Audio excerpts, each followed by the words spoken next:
Well, just as promised, we are here, deep in the heart of the Alberni Valley Museum, and I'm with Dr. Jamie Morton, manager of the Alberni Valley Museum. Jamie, it is always such a treat to visit you here at the museum.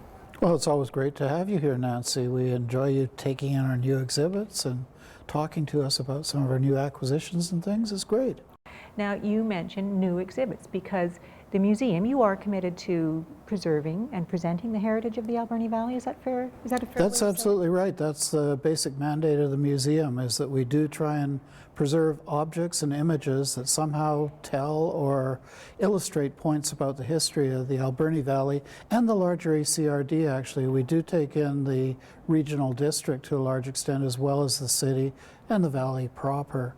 And yes, our job is not just to preserve those materials, but to use them to present the history, the stories of the region back to the public and the community.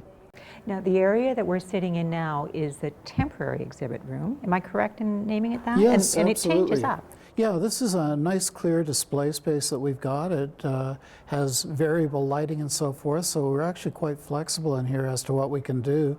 We have objects on the wall or images on the wall. We do have various panel systems and so forth that we can set up freestanding, cases we can put objects in. So we're actually quite flexible with what we can do here. I think you probably saw with the current exhibit, we even got a car in here, which was a narrow squeeze through the double door, but we did get it in. It must be a lot of fun deciding what next year's exhibits are going to be. Does somebody go through the collections and say, you know, I absolutely love this, whatever it is? Do you think we could build an exhibit around it? It's a very interactive process, and it is a community-based process. Our governing board, if you will, is called the Alberni Valley Museum and Heritage Commission, and it's a group appointed by the city that has representatives from the various heritage groups, arts groups, as well as community at large representatives, as well as a couple of reps from the local First Nations. That group is the one that actually does have the power to say, okay, you can go ahead with this exhibit. It's actually a lot of fun. That is one of the things that is really neat about museum work, is the integration between the research, the larger concepts, and using the objects to tell a particular story. It's the symbolic value of the objects that really matters in this case. Now, one thing that I've always loved about this museum is that there's no back room that has half of your collection in it. Although some of your art is there, most of your collection is stored in drawers that the public can open up and see almost everything that you have in the collection. The philosophy is called visible storage, and the idea is that it focuses on the objects, as artifacts, so that people do have access to most of the collection at any given point in time.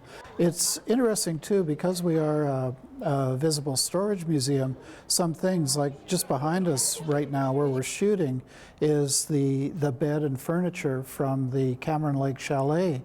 That has been upstairs in our mezzanine area, stored in a very small area, compacted against the wall. Nobody noticed it. We bring it out, set it up as part of the exhibit, and all of a sudden, well, that's wonderful. Where did that come from? Well, it's the first object we had in the collection. Some of your collection, the two-dimensional artwork and photograph collection, is being stored out of sight. But that photographic collection is archived online. People can look it up online. It's really a great project that has been undertaken. That's with assistance from various granting agencies and things, but the majority of our collection, photo collection, has been digitized and is available online. So if people go through the City of Port Alberni website to the museum page, they actually have access to that. There's a nice keyword search function, and the range of photos is really pretty amazing. I believe it's about 17,000 plus.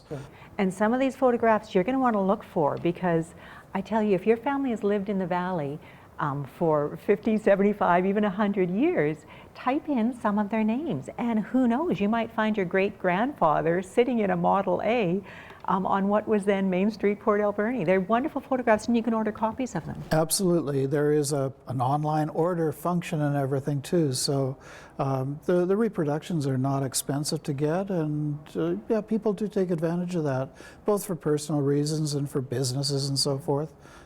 programs of different sorts. Shaw TV. Shaw TV, we make great use of them. If you watch any of our programming, you often will see museum archive photographs. I can't help but believe that this city just holds its heritage so close. I mean, we have the museum, we have the Maritime Heritage Society, McLean Mill, we have the archives. It must feel rewarding to preserve this community's history. It is really important. There's two imperatives for preserving heritage and presenting heritage. The first one is to build that sense of community, to make people understand where they've come from, to celebrate what makes a community distinctive. And I think that is a really strong imperative in Port Alberni. People really do seem to value their past.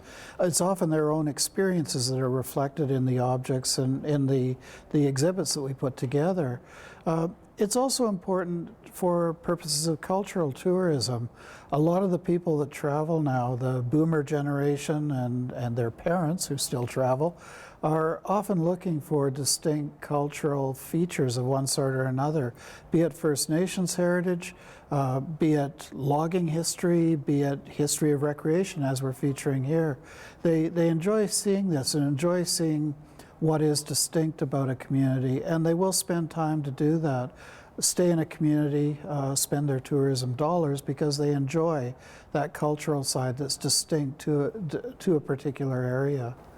Well, Jamie, thank you again for letting us visit you in the museum. It's always a treat, and we treasure what you do preserving our history, so thank you so much.